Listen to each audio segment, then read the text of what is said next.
A continuación daremos comienzo a la mesa redonda, donde los expertos que disertaron contestarán las preguntas y las dudas que llegaron del público. Esta mesa es coordinada por el ingeniero Germán Parola.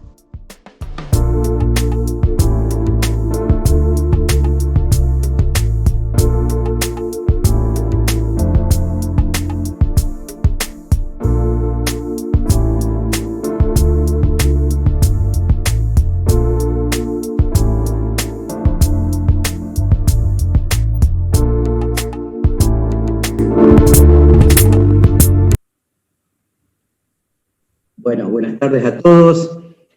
Muchas gracias por acompañarnos en esta segunda edición de la Jornada en Eficiencia en Refrigeración Industrial. Muchas gracias a todos los ingenieros que pusieron en el día de hoy. Vamos a tratar de responder a las preguntas que hicieron previamente cuando se inscribieron y a las que fueron surgiendo del chat.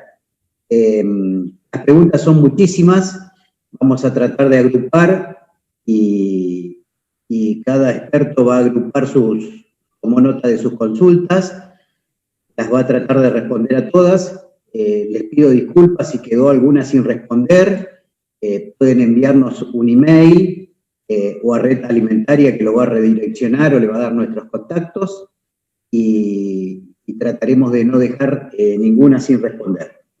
Así que vamos a pasar a responder las consultas sobre el primer tema, que fue el que nos dio el ingeniero Javier Crosetto, que nos habló de almacenes de congelado 4.0. Muy interesante, felicitaciones, muchas gracias, Javier. Gracias a todos, por supuesto, y a todos los participantes.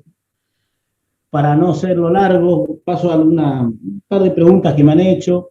La primera es, a partir de cuánto estos almacenes tienen un repago. Es difícil saber eso. Nosotros hemos tenido casos de almacenes de 500 posiciones en adelante, 600 posiciones de 1000 kilos, pero no es un tema que pueda ser tratado en esta clase de curso. O sea que no voy a seguir con eso, porque tiene cada cosa tiene cada proyecto tiene su complejidad. Lo que sí, ¿qué velocidades tienen más o menos estas clases de equipos? Estas clases de equipos tienen una velocidad hasta 2 metros por segundo, lo cual no explica mucho, porque la velocidad de esta clase de almacenes tiene que ver mucho, no tanto con la velocidad del equipo, sino con la selectividad y la masividad que tengan. O sea que también es más o menos parecida a la respuesta a la pregunta anterior. Depende de la variabilidad, pero si hay que dar un ejemplo, empiezan a ser importantes cuando trabajan en 30 operaciones de entrada, salida por hora, un manejo así. Me lo imagino yo que es la generalidad de los casos. Otra pregunta es, esta clase de aplicaciones tienen pisos y estructuras especiales. Con lo que corresponde a pisos, depende también. Si nosotros trabajamos en una altura de 17 metros, a esa clase de alturas, los pisos son bastante normales.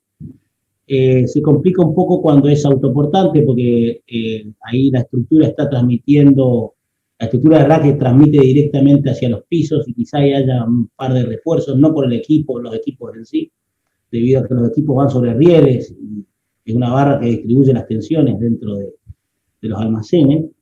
Ya cuando uno trabaja en alturas como 30 metros de alto, ya sí, ahí sí tenemos casos especiales. Con respecto a las aislaciones, en general no. Las aislaciones son paneles comunes donde son faceteados y llevan junta de dilatación entre medio, o sea que eso mejora, no es que hace falta un panel de 17 metros, sino que cada 12 o 6 metros se puede ir haciendo junta de dilatación y teniendo muy en cuenta cómo se realiza el encuentro de esta clase de aislantes. Y después otra pregunta que me han dicho es si es complejo el mantenimiento de estos equipos, y yo le diría que no. Justamente estos equipos son muy modulares, o sea, tienen un PLC que transmite la información a un variador y un variador a un servomotor.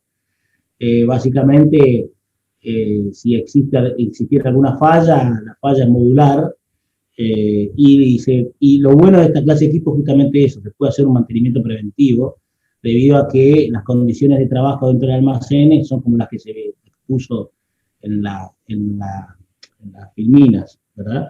O sea que, ¿qué le diría yo? Que esta clase de mantenimientos, uno puede aplicar mantenimiento preventivo mucho mejor que lo que puede aplicar con la manera tradicional cuando el equipo entra y sale de la cámara y eso genera condensaciones en los equipos manuales que estoy hablando, y ahí sí es más difícil generar un mantenimiento preventivo, se trabaja casi siempre con correctivo. ¿Cómo hace para...? Creo que eso más o menos responde a la pregunta de los mantenimientos. Y una última, para no extenderme mucho, que tiene que ver con, salto a otro tema, que tiene que ver con la parte de logística. ¿Cómo hace si yo quiero sacar, en un almacén de múltiple profundidad, quiero sacar un pallet del fondo cuando hay pallets adelante? Bueno, eso es bastante simple, le diría. El mismo equipo reubica las posiciones de adelante en alguna posición vacía, y lo único que uno veía desde afuera sería que el equipo, en vez de tardar 2 minutos en sacar el pallet, tardará 3 o 4 o 5, dependiendo de la cantidad de reubicaciones que tenga que hacer para acceder a ese pallet que está tapado por otros pallets adelante. Esas son las preguntas que pude recabar.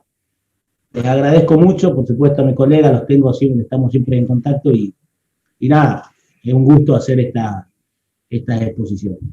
Dale, Germán, vos, ahora que sos mejor para la palabra. Excelente, gracias Javier por el pase.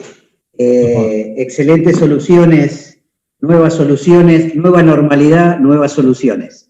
Hay algo sobre la normalidad nueva, ¿no? Una pregunta, pero... Había una pregunta previa ahí, cómo ser eficiente o cómo adaptarnos a esta nueva normalidad, ¿no? Bueno, esto contribuye porque en realidad estamos saliendo de un ambiente, automatizándolo por completo, un ambiente que se trabaja constantemente y lo podemos hacer de manera digital. O sea que no sé si tiene una incidencia directa, pero seguramente indirecta la tiene. Sería interesante por ahí exponerla un poquito más profundamente. Gracias. Perfecto, vamos a seguir, esto no se terminó acá. Bueno, hablando de mi tema, que tenía que ver con almacenes de congelado eficiente, traté de recopilar un poco y agrupar un poco las preguntas, las consultas que fueron surgiendo. Me preguntaban si normalmente siempre la humedad era sinónimo de escarcha, y sí, es la materia prima. El vapor de agua es la materia prima. Esa materia prima se veía en el video, que entra por la puerta, los evaporadores mal puestos arriba de la puerta, actuando de una aspiradora de esos vapores que los meten adentro de la cámara, los impulsan cercano al cielo raso, por ahí, y entonces empiezan a tocar esos vapores que suben por diferencia de densidad. ¿Qué pasa? Tienen humedad en suspensión. Esa humedad en suspensión forman pequeños cristales.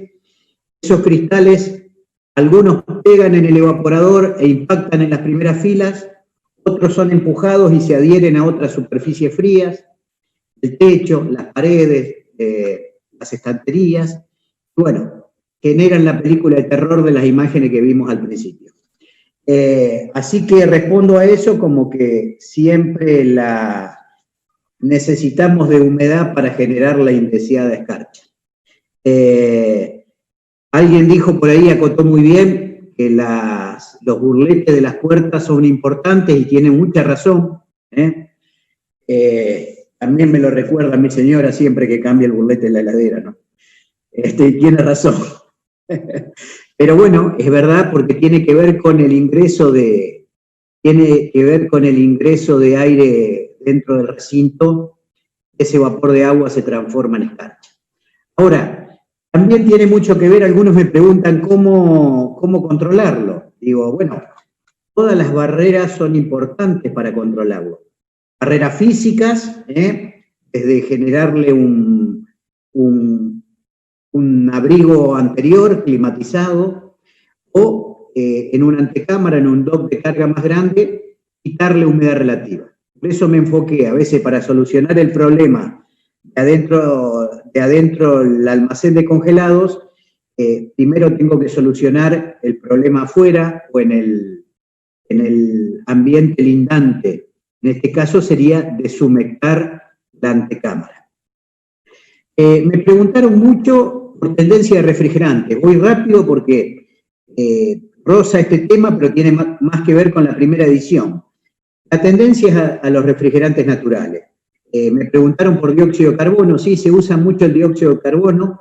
Me preguntaron por la desventaja del amoníaco. A ver, vamos a buscarle un defecto al amoníaco. Sabemos que el amoníaco tiene muchas bondades, por eso se está usando hace cientos de años, más de 100 años, 150 años, y sostenidamente en la industria. Entonces, ¿cuáles son las desventajas? ¿Por qué no usarlo? ¿Por qué no?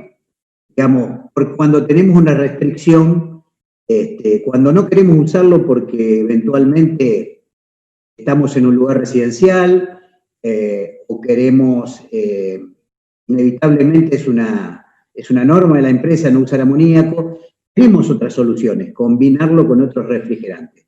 Caso de CO2, hoy hay instalaciones en cascada, CO2 amoníaco, pero en principio no hay desventajas del amoníaco, son todas ventajas, excepto que es tóxico. Entonces tenemos que trabajar bajo norma, tenemos que capacitarnos y tenemos que dimensionar las instalaciones, tomar nuevos criterios de diseño, por ejemplo, baja carga. Si nosotros bajamos la cantidad de refrigerante o hacemos un sistema de baja carga, disminuimos el riesgo. Bien, otra persona me preguntó previamente qué pasa si yo en un almacén de congelado, en lugar de trabajar a 0 bar, que se equivale a menos 33 de evaporación, trabajo a 0,3 bar, menos 28. Me parece perfecto desde el punto de vista de eficiencia. Si levantamos la temperatura de evaporación, aquí estás levantando 300 gramos, estás levantando más o menos 5 grados la temperatura de evaporación, estarías levantando la eficiencia un 12, un 15% en los compresores. Fantástico. Ahora la pregunta es, ¿alcanzan los evaporadores? ¿Podés trabajar con un delta T tan chiquitito? Si te alcanzan, perfecto, fantástico, adelante, que vas a ser mucho más eficiente. Otra pregunta es, ¿dónde medir la temperatura? Siempre yo diría en una cámara, en un almacén. Siempre diría dónde está el producto más desfavorable. El producto más desfavorable, la zona de producto más desfavorable es cercano al retorno de los evaporadores. Si estoy bien ahí, seguramente estaré bien en el resto, salvo que no tenga un suficiente alcance de aire y demás. Pero bueno, almacenes grandes, obviamente mediremos en distintos lugares y a distintas alturas, para tratar de medir la homogeneidad. Espesor de escarcha versus descongelamiento. En una de las filminas vimos que con 2 milímetros de escarcha bajábamos un 6% la eficiencia del evaporador, en una simulación de un software justamente termofil. Creo que podría ser un límite, ¿no? Esto es muy relativo, depende mucho de la separación de aleta y los evaporadores. No puedo ser absoluto en cuanto a qué espesor de escarcha, no es absoluto y no tiene que ver con el espesor de escarcha. Tiene que ver en cuanto, cómo dimensioné yo mi evaporador, qué separación de aletas tengo. Por supuesto que si yo tengo una separación de aleta de 8 milímetros, 2 milímetros de escarcha de cada lado, ya me está reduciendo el pasaje de aire a la mitad. Tengo 2 y 2, 4, me queda solo un canal de 4 milímetros. Entonces diría que mucho antes que 2 milímetros tengo que descongelar. Si tengo una separación de aletas progresiva, 20, 10, por ejemplo, puedo trabajar más tiempo o con más espesor de escarcha. Es bastante relativo, cada uno encontrará su frecuencia óptima de descongelado. No hay una sola frecuencia. Me decían por ahí 24 horas, en algunos casos puede ser, en otros casos podrá ser 2 descongelamientos al día, si el diseño no es tan bueno, y si el diseño es muy bueno, no hay casi entrada de humedad, quizás puedan ser 48, 72 o más horas. No hay una regla. Más eficiente es el almacén, menos tengo que descongelar. El descongelamiento es un mal necesario. Otra pregunta, ¿cuál es el mejor método? El mejor método que se conoce hasta hoy es el gas caliente, porque lo tenemos gratis en un sistema frigorífico. Dentro de gas caliente daría para otra charla. Hay muchos sistemas, pero un óptimo sistema de gas caliente sería el mejor. Creo que más o menos con esto estaría respondiendo todas las consultas. Si quedó alguna, por favor, las respondo vía mail o me pueden contactar. Pasemos entonces a un tema relacionado, que es el que dio Marcelo Sierra. Soluciones eficientes, nos planteó muchas soluciones para almacenes de congelado. Gracias, Germán. Buenas tardes a todos. Agradezco las preguntas que hubo muchas. Voy a empezar a ir respondiendo algunas de ellas. Habían planteado si esto por ejemplo, para el caso de los equipos aislados, las unidades que vimos externas a la cámara, habían planteado si no es una desventaja cuando estoy deshielando. Yo explicaba que se cierra el portón y que se aprovecha ese confinamiento del equipo y bueno, y que se hace con una marcha regulada de ventiladores. Y claro, una de las personas mencionaba si esto no llegaba a ser tal vez una posible desventaja, porque cuando termina el ciclo, ¿qué hago con ese aire? Se tira a la cámara. Eso es lo que preguntaba la persona. Entonces, ¿no es esto una desventaja? En respuesta a eso, quería explicar lo siguiente. Bueno, no voy a dar todas las etapas de una secuencia de deshielo para ser rápido en esta respuesta, pero quiero llegar a este punto.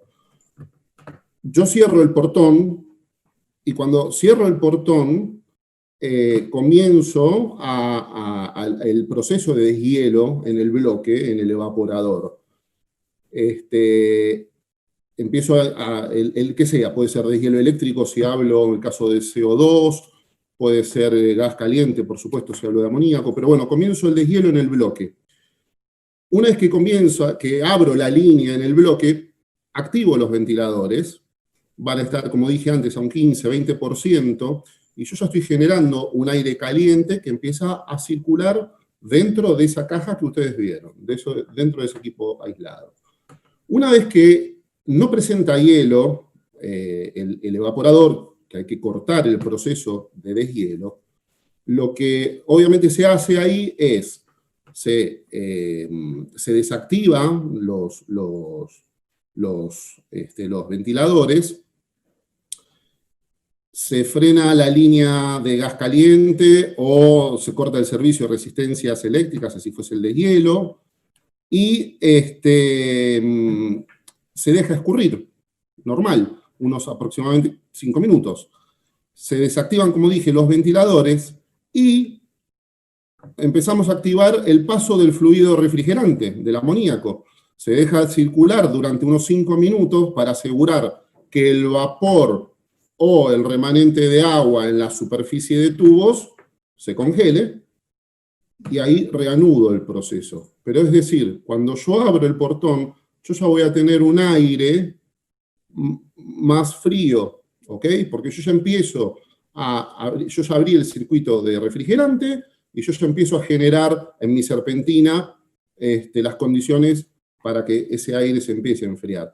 Cuando se abre el portón, el aire va a ingresar, va a ser, por supuesto, un aire más caliente, pero es ínfimo, créanme, es ínfimo. Tengo la suerte de haber visto estos equipos de forma operativa, así que la respuesta no es una desventaja, al contrario, los beneficios son superiores, porque el ahorro energético lo tengo en sala de máquinas, lo tengo en lo que decía antes, en lo que es tiempos de deshielo. En definitiva, es realmente una buena condición, una buena situación se genera. Eso es una de las preguntas. Otra que surgió es que alguien mencionaba respecto al concepto que explicaba también el ingeniero Parola sobre las separación variable de aletas en un evaporador.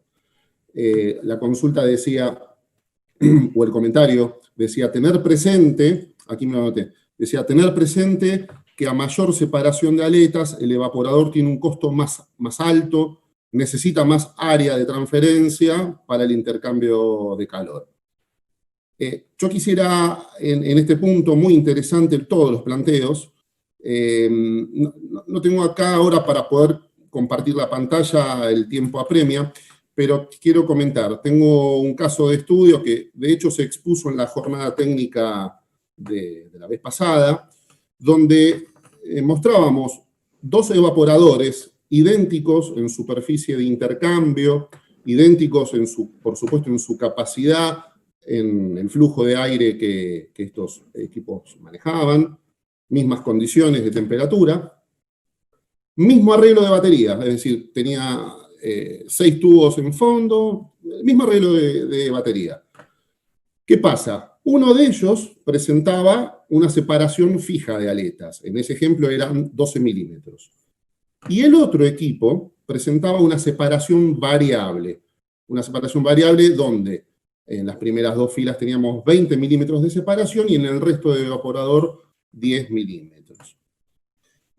Ambos, reitero, misma superficie de intercambio. Entonces ahí yo ya no estoy hablando de un equipo más grande que otro.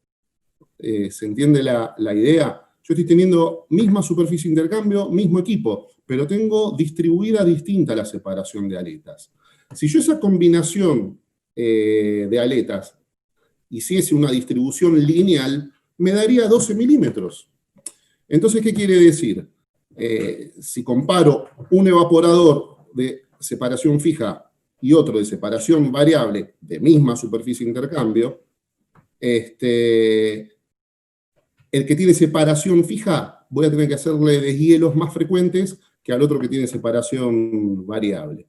Entonces, reitero, como decía el ingeniero Parola, una mayor separación de aletas va a contener la misma cantidad de escarcha, pero la va a distribuir mejor en el evaporador, permitiendo que este que tiene separación variable pueda estar más tiempo operativo. ¿Ok? Entonces, no precisamente va a ser un evaporador más grande. Sí puede ser que sea un evaporador más caro, eso sí, porque por las características constructivas que demanda hacer esta separación variable, hay una componente de mano de obra más alta. Eso sí, si tengo que dar un número por dar de un evaporador para congelados, en promedio ese precio de ese evaporador variaría en un orden de un 8 a 10%, ¿no?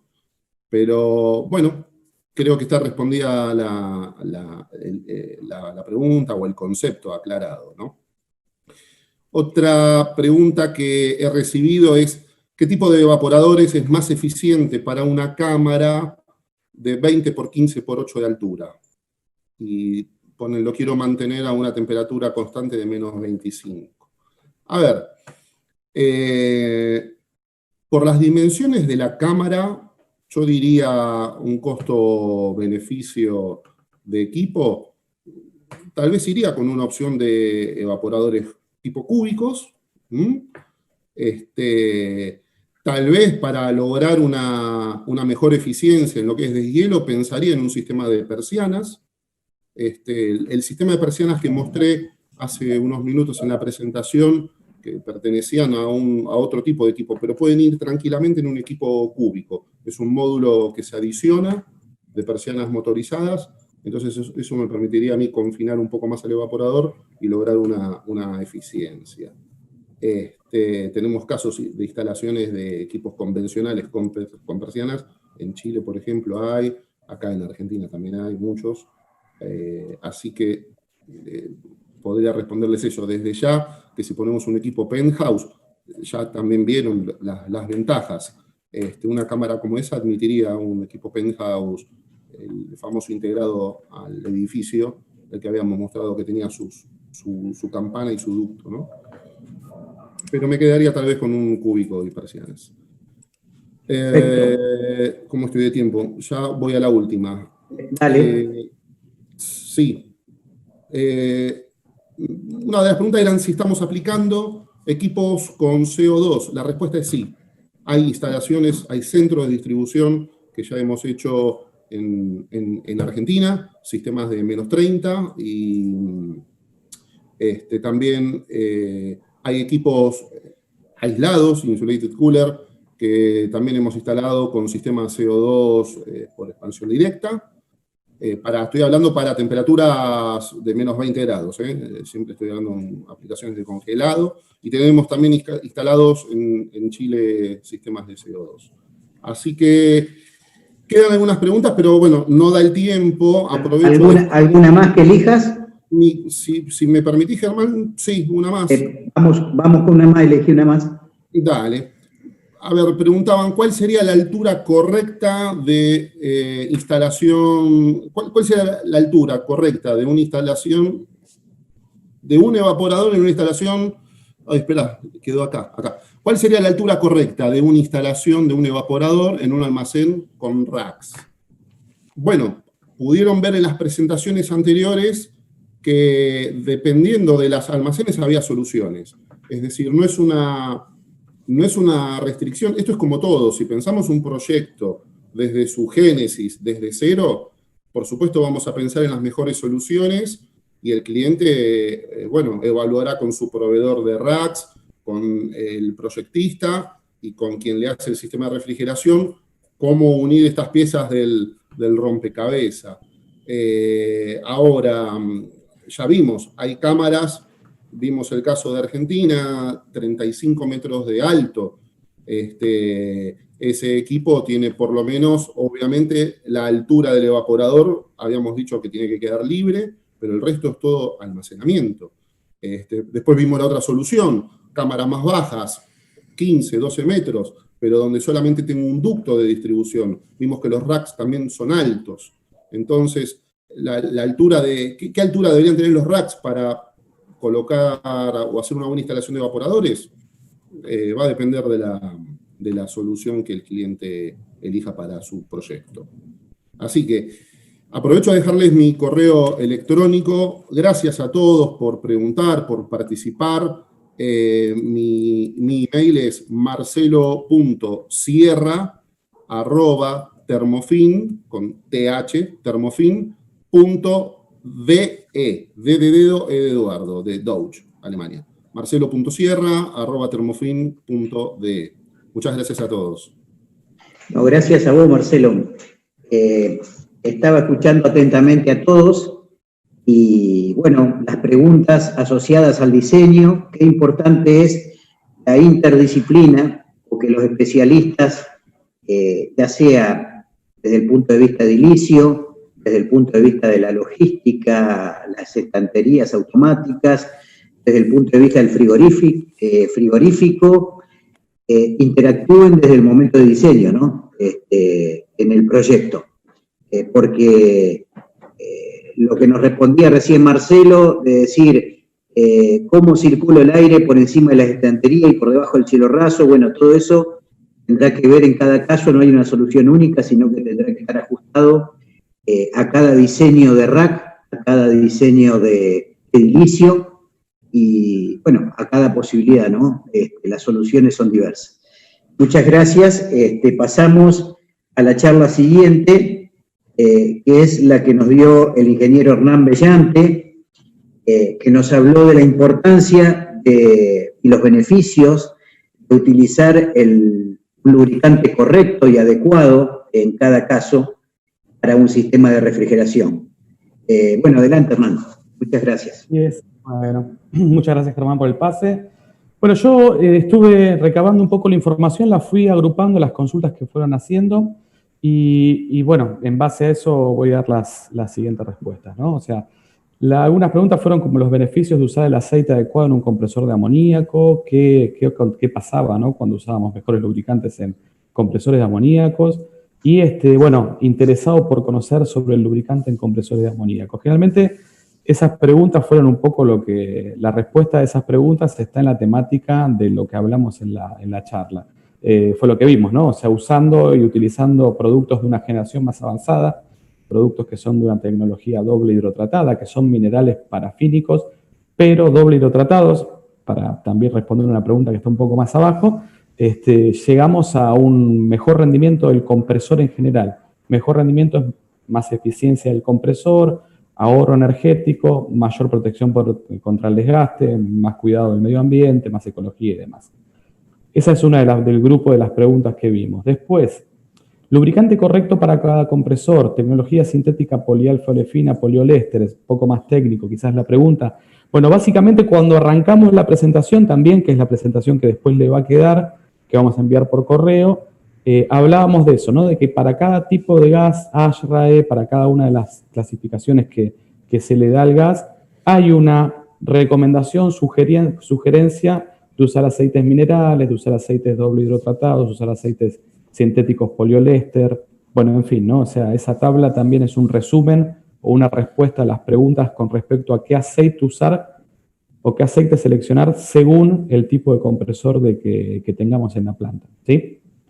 Un tema importante que fueron también un grupo de preguntas que se fueron dando, por ejemplo, ¿qué porcentaje de consumo eléctrico en promedio se observa que se puede mejorar con buenas prácticas de gestión de la energía y el uso adecuado del lubricante? También preguntas relacionadas con cómo aumento la eficiencia energética. Bueno, acá realmente es una de las características que hicimos mucho enfoque en lo que fue la presentación. El lubricante baja la fricción. Si baja la fricción, inmediatamente lo que obtenemos es un descenso del consumo eléctrico. Hay que hacer menos o hay que consumir menos energía para vencer la fricción del compresor. Por lo tanto, tiene una relación directa el uso del lubricante para bajar la energía eléctrica. Solo por lo que es la parte lubricante podemos comprobar o podemos llegar a determinar ahorros del 3 al 5% en el consumo eléctrico. Por supuesto que hay un montón de factores más que están en juego, un montón de variables más, y bueno, aplicar esas variables ayudan a que tengamos un mejor aún ahorro energético, ¿sí? ¿Qué más? Una pregunta que fue medio rara, pero sí que estaba, ¿no? Si perjudicaba mucho la vida del compresor si uno cambiaba el aceite mucho más tarde o no cambiaba el aceite. Bueno, por supuesto que sí.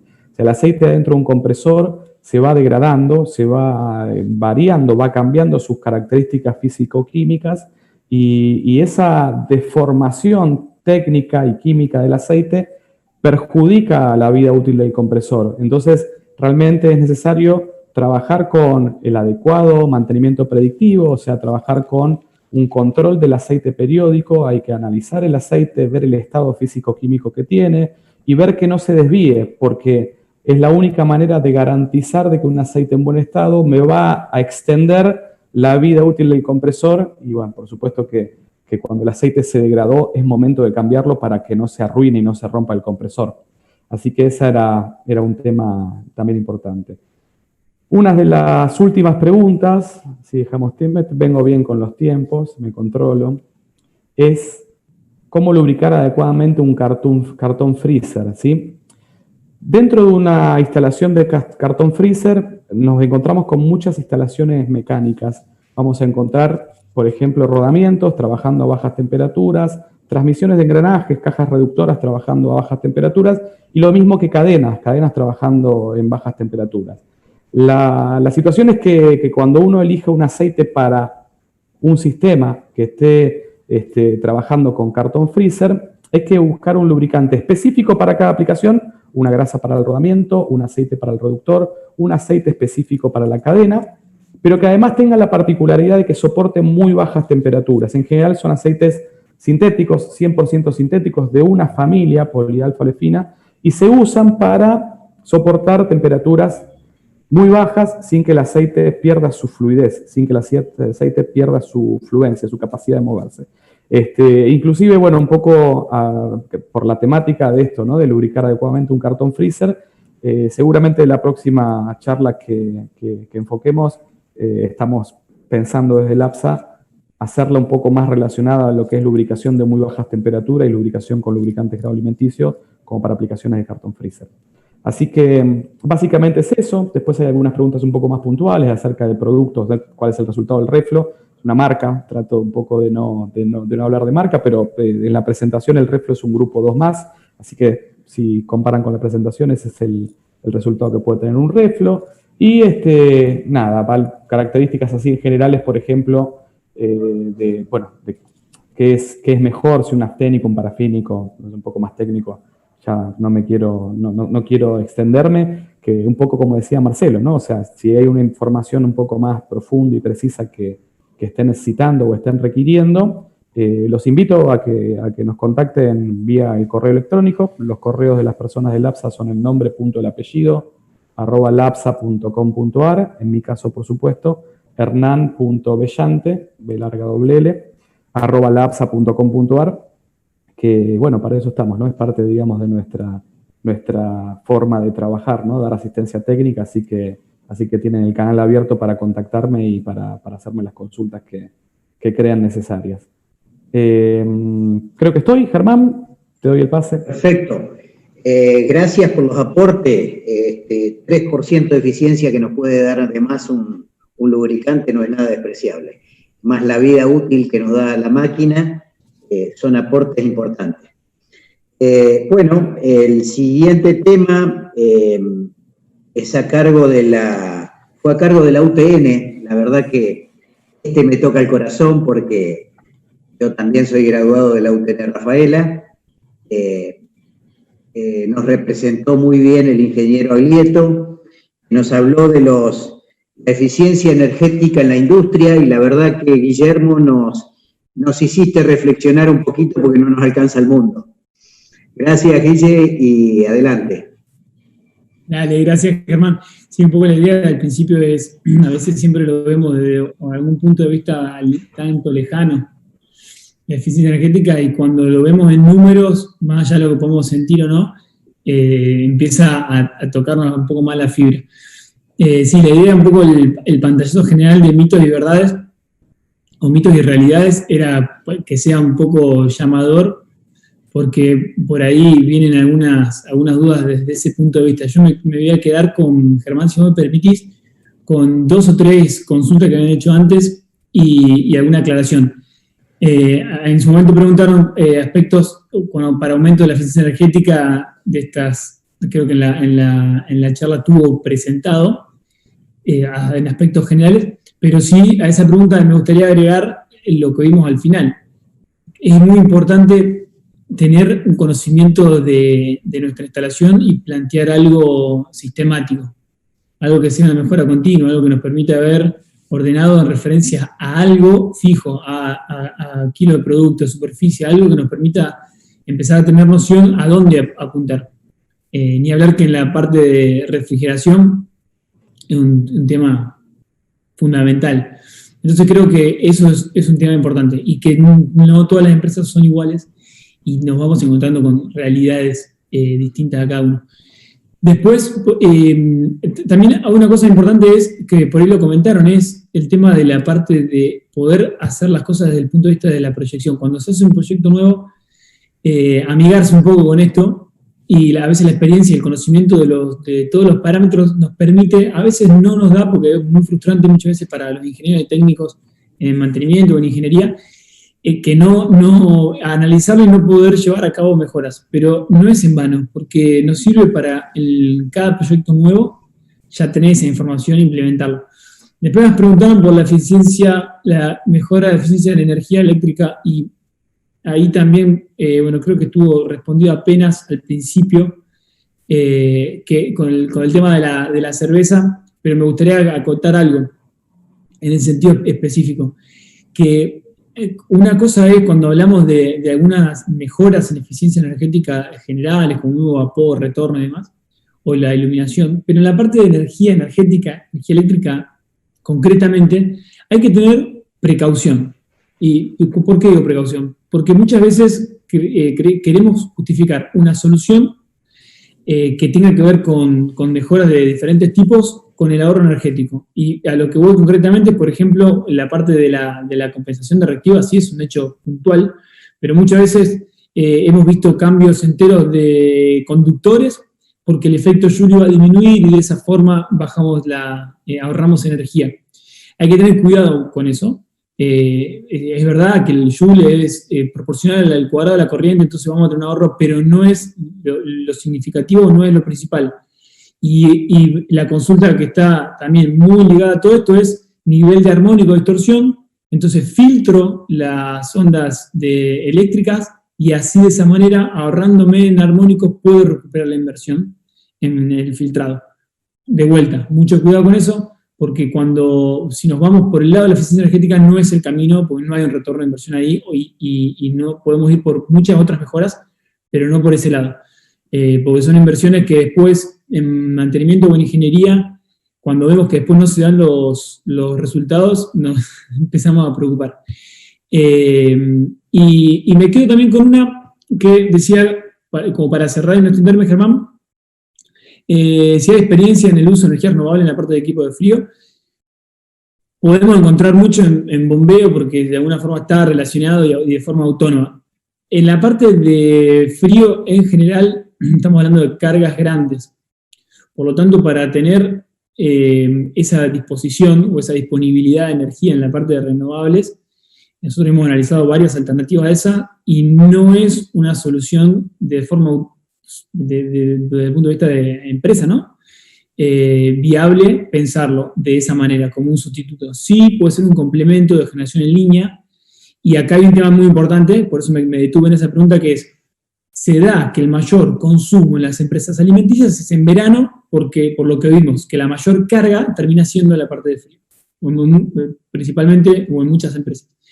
Entonces se da que todas las distribuidoras te van a pedir que tengas un contrato anual, y ese contrato anual vos, de contratación de energía, lo va a determinar ese mes de verano, que es el de mayor consumo.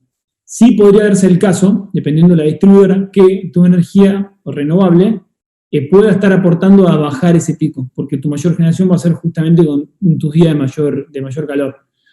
Entonces, no hay muchos trabajos o estudios en esa materia, pero sí es una oportunidad.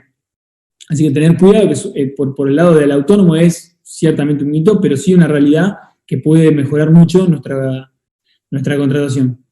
Tema aparte, muy interesante. Así que, bueno, creo que con eso podemos redondear, mi estimado Excelente, Fernando. muy buenos tus aportes sobre eficiencia en la energía.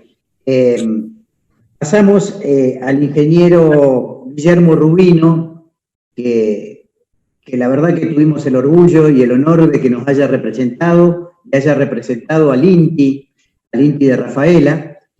El ingeniero Rubino nos estuvo dando aspectos de diseño higiénico en la industria, y vinculados también a la parte frigorífica. Adelante, ingeniero.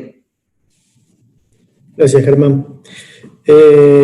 Bueno, yo estuve anotando también, igual que mis compañeros, algunas preguntas de los asistentes. La primera, una consulta recurrente de cómo se accede a las guías de diseño higiénico que yo estuve comentándoles.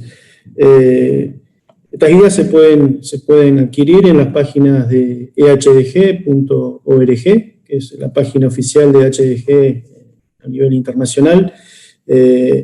No todas son guías aranceladas, hay guías, como yo les comentaba en la presentación, hay guías que son de descarga gratuita, la 8 es la principal, pero también, por ejemplo, está la guía de validación de limpieza de equipamiento.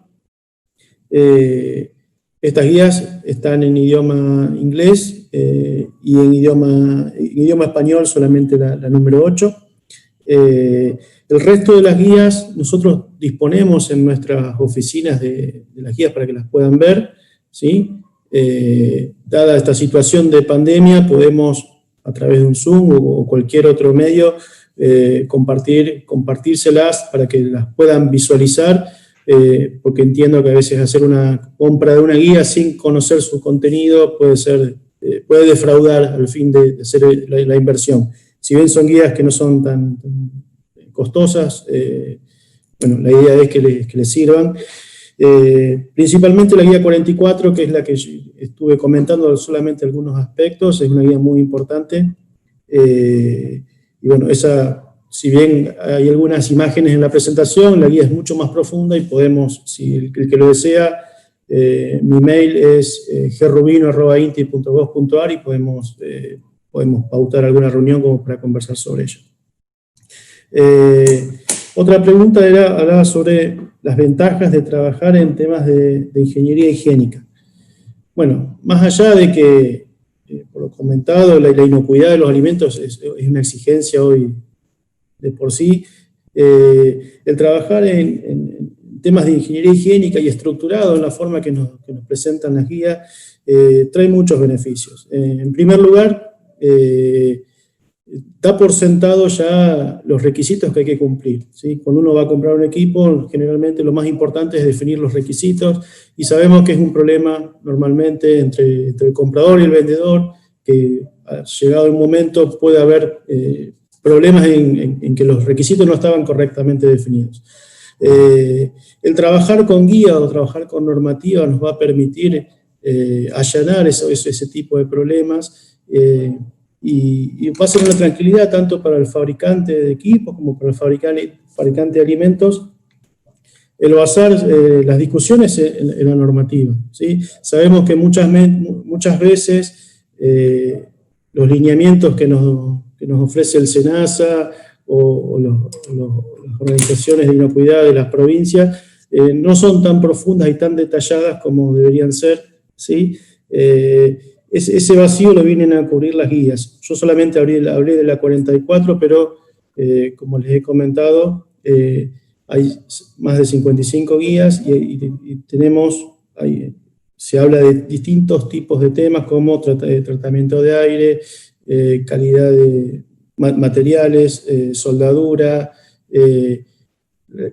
Hoy en día casi la totalidad de los temas que intervienen que intervienen en la fabricación de un equipo o de una instalación que va a estar procesando alimentos, están cubiertos por las guías y a su vez se están actualizando constantemente. Nuestro trabajo como INTI es sensibilizar y recomendar el uso de estas guías, porque sabemos que con el paso del tiempo cada vez va a ser más exigente, los sistemas de calidad son cada vez más exigentes en el cumplimiento de los requisitos de inocuidad. De hecho, GFSI ya ha sacado desde febrero, ha actualizado en sus requerimientos que los fabricantes de equipos deben contar con sistemas de gestión de diseño higiénico, por ejemplo, y buenas prácticas de fabricación de equipos. Si bien nosotros, esta charla está orientada principalmente al sector fabricante de alimentos, entendemos, nuestro trabajo es trabajar en conjunto también con los fabricantes de equipos para que con el tiempo puedan adecuar sus sistemas de producción y de diseño a los nuevos estándares internacionales. Si queremos vender en el mundo, eso es lo que se viene, no mañana, no pasado, pero de acá a unos años, las grandes multinacionales van a estar comprando equipamiento e instalaciones basándose en este tipo de requisitos, con lo cual cuanto antes empecemos a conocerlos, nos va a ser más fácil saber hacia dónde tenemos que ir. Básicamente esas son las dos principales preguntas. Reitero, mi mail es grubino@inti.gov.ar. Estoy a disposición de todos ustedes. Quiero aprovechar para agradecer a la Red Alimentaria, bueno, y a todos los asistentes a este curso. Gracias, Germán. Bueno, muchas gracias, ingeniero Rubino. Qué importante el trabajar bajo normas, las que menciona el ingeniero, o todo tipo de normas. En refrigeración tenemos como referente ASRAE, IAR, ya que seguimos normas o recomendaciones muchas veces de institutos internacionales, ya que tenemos nuestros países corren de atrás esta normativa, por eso adoptamos estos estándares internacionales que bien, como dijo el ingeniero, tenemos que seguir. Quiero agradecerle a todos la permanencia, veo que hay mucha gente que siguió conectada hasta el final, darle la posibilidad a quienes no pasaron su email, el mío es german.parola@frioraf.com. No sé si a alguno le quedó por pasar su email para que hagan las consultas. Mío, Javier, croceto.com.ar. Bueno, excelente, muchas gracias. Creo que este ciclo de esta jornada de eficiencia energética el tema no está agotado, o sea que vamos a seguir tratando nuevos aspectos sobre eficiencia en refrigeración industrial. Gracias a todos, muy amables, gracias.